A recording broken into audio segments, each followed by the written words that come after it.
So that was the picture I was telling you about, the guys who won the Nobel Prize in 2017 for their work in relation to the circadian rhythm. Circadian rhythm is how we have a pattern of sleeping during the night and waking up during the day.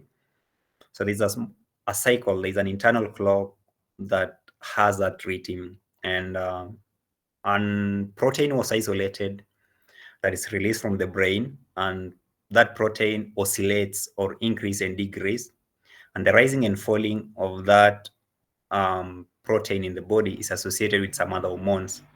So another hormone is cortisol, which we'll talk about it in this class. And there's another one called melatonin, secreted by some gland in the brain called the pineal gland. And we'll talk about that one when we review the nervous system. And for that reason, we later see when we reach the cortisol. So that was just a preemptive on setting you for the tone of this class. So I said initially that the adrenal gland is located above the kidney, and that is the position of the two kidneys. If you already been taught about the anatomy of the thorax and the abdomen, you know the location of the kidneys, that they are located in the posterior side around the level of the 12th rib and the 11th rib. And you already know that the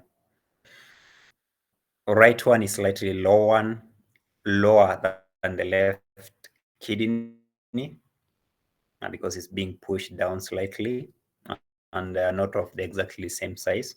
But the detail will come when you review the renal system.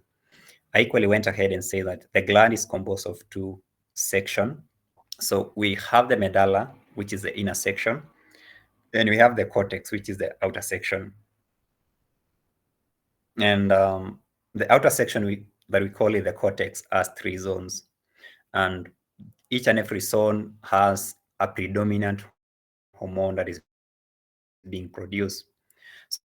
So the outer zone, which we call the glomerulosa, produce the mineral corticoids, and the predominant one is aldosterone. The middle or the second zone that we call it the fasciculata secrete the glucocorticoids, and the predominant one is cortisol. And then finally, the inner zone of the cortex we call the reticularis. It's called reticularis because it's how it appears in an histological examination, and that region usually synthesizes androgens.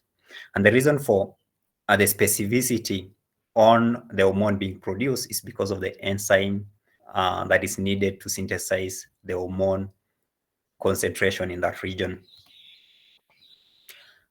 So I went ahead and said that the adrenal cortex is under the control of the anterior pituitary gland, which secrete ACTH, and anterior pituitary gland is under the control of the master gland, which is the hypothalamus, which secrete the CRH. I mentioned about the 3S. So the 3S is simply just an abbreviation for the hormones being produced in each and every respective region. And the 3S are the salt, sugar, and sex. So the salt is aldosterone because it's associated with the regulation of the salts. Sugar being cortisol is related with the sugar metabolism, and androgens regulate the sex function, and we call it the sex. So those are the 3S. I went ahead and see the mineral corticoids, and I said the predominant one is aldosterone. So aldosterone has a role in retention of sodium, and on the process also it causes the excretion of potassium, and the ultimate effect is to cause water retention. And the function is entirely the role of the kidney, and at the kidney we said that role or function is carried out by the collecting tubules that we'll see later when we review about the renal system. And an excess amount of aldosterone will lead into the loss of potassium, for example, and we call that one hypokalemia. And here is a flowchart or a diagram illustrating the synthesis of all hormones. And we have all 3 end parts. So the end parts on this lower vertical section is we'll end up synthesizing aldosterone. And I say the precursor molecule required for the synthesis is cholesterol. And you might have heard a debate regarding that sometimes cholesterol could be bad, could be good. Yes, when we said that cholesterol has a physiological function in the body, so this is one of them that is precursor for all of the steroid hormones. So this pathway will lead into the synthesis of aldosterone. The other one will finally end up on the cortisol, and the ultimate one will lead into the testosterone. And androgens, so testosterone is a major androgen in the body. This enzyme I was talking about called aromatase, which is usually is available in a very small amount or concentration in the body for males. But for some reason, sometimes due to obesity, it can increase. And once it increases, it causes an increase in the conversion of estrogen, of testosterone to estrogen, thus giving the female feature characteristic otherwise in a normal male human being. Are we good up to there?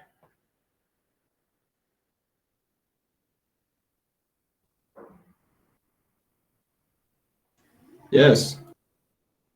All right, so we are almost toward the end because I can see that this link will expire very soon.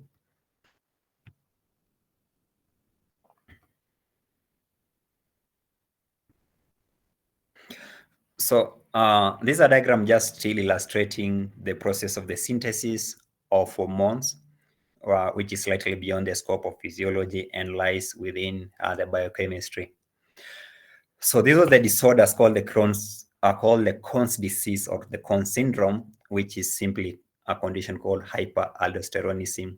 It simply means we have an excess of aldosterone in the body.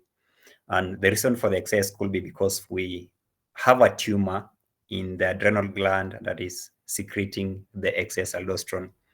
And we said one of the symptoms will be an increase in blood pressure due to water retention and an excess loss of potassium, which we call it hypokalemia.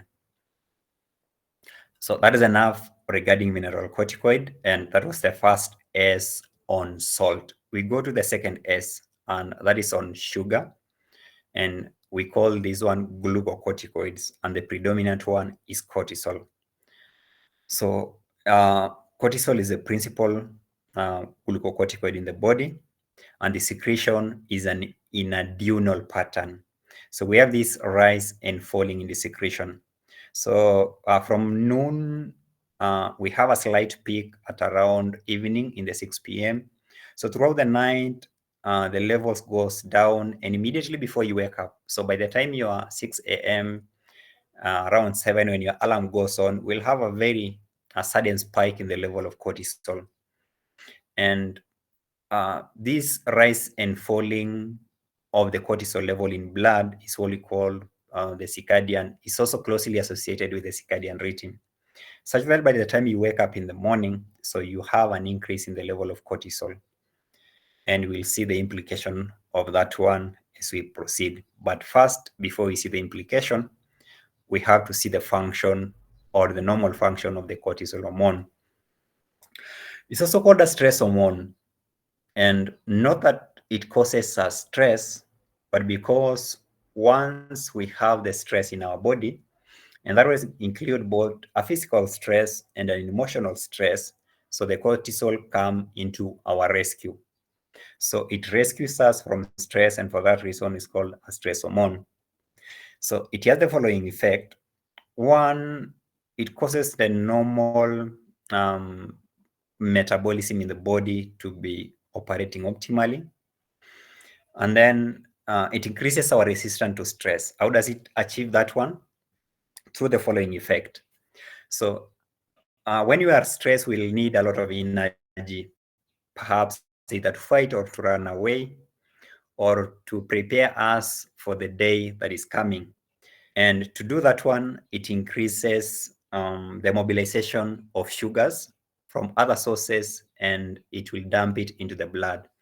And in our yesterday class, we did talk about insulin as one of the hormones that lowers the sugars level in the body, and glucagon increases the sugar level. So cortisol also has an effect that is closely related to that of glucagon. We say the other way that glucagon does that one is by breaking down glycogen or synthesizing glucose from non-carbohydrate precursors, and we call that process gluconeogenesis. So glucocorticoid and cortisol, the predominant one, also does the same function of mobilizing glucose into the body. So we need this glucose either to fight or to run away. That is one way it does that one. But it goes ahead another mile further to even mobilize other sources of energy. So carbohydrate, predominantly glucose, is our primary fuel in the body. But once we run out of it, the body will see the alternative. So the immediate one will be the fats. So glucocorticoid will also mobilize the fat. So it will break the fat that is stored in the periphery and bring it into the circulation in form of fatty acid. Even beyond that one, it will still go ahead into our third source of energy in the body, which is the protein. And it will break down the protein into amino acids, and it will dump it into the central circulation. All are the three ways in which it will immobilize the source of energy. So the other way is also, it has an anti-inflammatory effect. So there's this common drug, which is a synthetic form of cortisol. If you have been to an hospital that you have an inflammation or you got a very terrible flu, for example, for some reasons, and there's a drug called in the hospital, which is simply a steroid called dexamethasone. So dexamethasone is a synthetic form of cortisol. And if you get injected with it, it will reduce the process of inflammation. So that drug is a synthetic form of cortisol, and cortisol is the natural one in blood. So it has an anti-inflammatory effect. But perhaps your body is preparing you that you get into a fight and you get a very good blow. So it will reduce that inflammation in the process. So it also affects other system, other endocrine system, and other systems in the body. So this is what I've been restating over and over again, that cortisol is responsible for the control of metabolism, in that it increases the amount of available glucose, either the one already available or the one that need to be synthesized. So we call that one gluconeogenesis. So on carbohydrate, it increases the level of sugars in the body, that it raises or increases your sugars level by mimicking almost the same function as glucagon. Regarding fat metabolism, so it stimulates the fatty acid mobilization from the adipose tissue. And on proteins, it causes the synthesis in the liver, and it causes the breakdown of tissues. So you can already picture this one in your brain, that we have a situation where the fats from the periphery are being broken down, and also the proteins are being broken down. And we know the muscles are entirely proteins. And all this is being dumped into the central region of the body. So we say the other function is to reduce inflammation, but there's a surprising ultimate function that it plays, that it reduces the immune function in the body. And you might not be a subscriber of the process of evolution, but handling stress is a part of the evolutionary process, that over the millions of years, this is a system that are developed to protect us against stressors. And it does that one by doing a very nice work of giving us energy at that particular time. But for some reasons, it disregarded the immune system as not so much important at that particular time, and it switches it off. So the cortisol level, beside having all those other good roles, it will lower your immunity, and this one will predispose you to infection, simply because your body decided to disregard that the immune system is not so much important and it has to be shut down. So that is the one downside of cortisol hormone. So the control system is simply, we have the stressor part of it and the circadian rhythm part of it, that just before you wake up in the morning, your cortisol level will rise, that one, and that is automatic because of the circadian rhythm. The reason for that one, your alarm wakes you up, you are anticipating a class, and you have so many classes in the day, and your body prepares you for the day by increasing your cortisol level.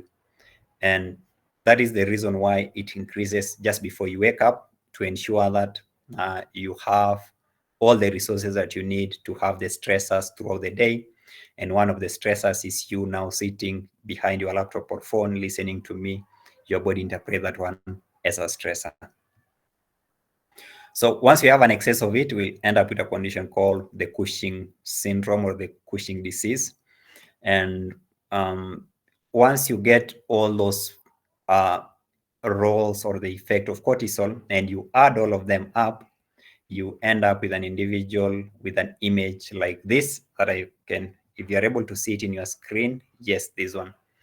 So this is an individual where, because the cortisol is breaking down the protein from the periphery, you'll get the muscle wasting in the periphery. So an individual will have very thin limbs, that is the upper and the lower limb. And the fat will be also deposited at the central. So we'll end up with a central obesity or the truncal obesity. A part of it will be deposited in the back, we call the buffalo hump, and some of it will be deposited in the face. You'll end up with a moon face. The skin will be a little bit fragile,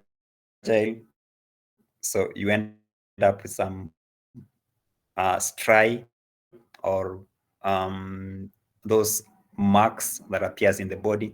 Syndrome. So of course, the treatment for that one will be to block the excess of them. So finally, before we end the session, so you can disregard all those signs and symptoms because we'll cover them in our pathology class. So just lightly, we talk about, so the sex hormones, the androgen, and I say the predominant one is testosterone, and it causes all the sex characteristics.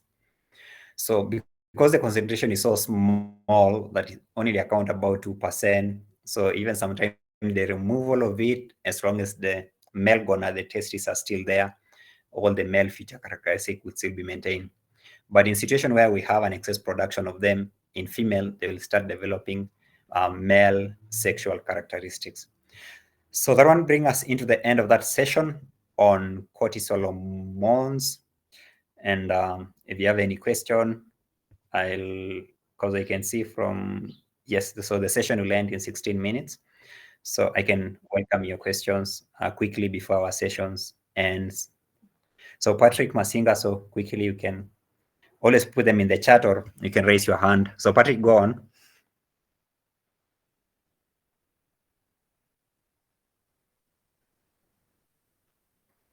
So I think I saw your hand up, but you can always put them in the comment section if you have any questions on this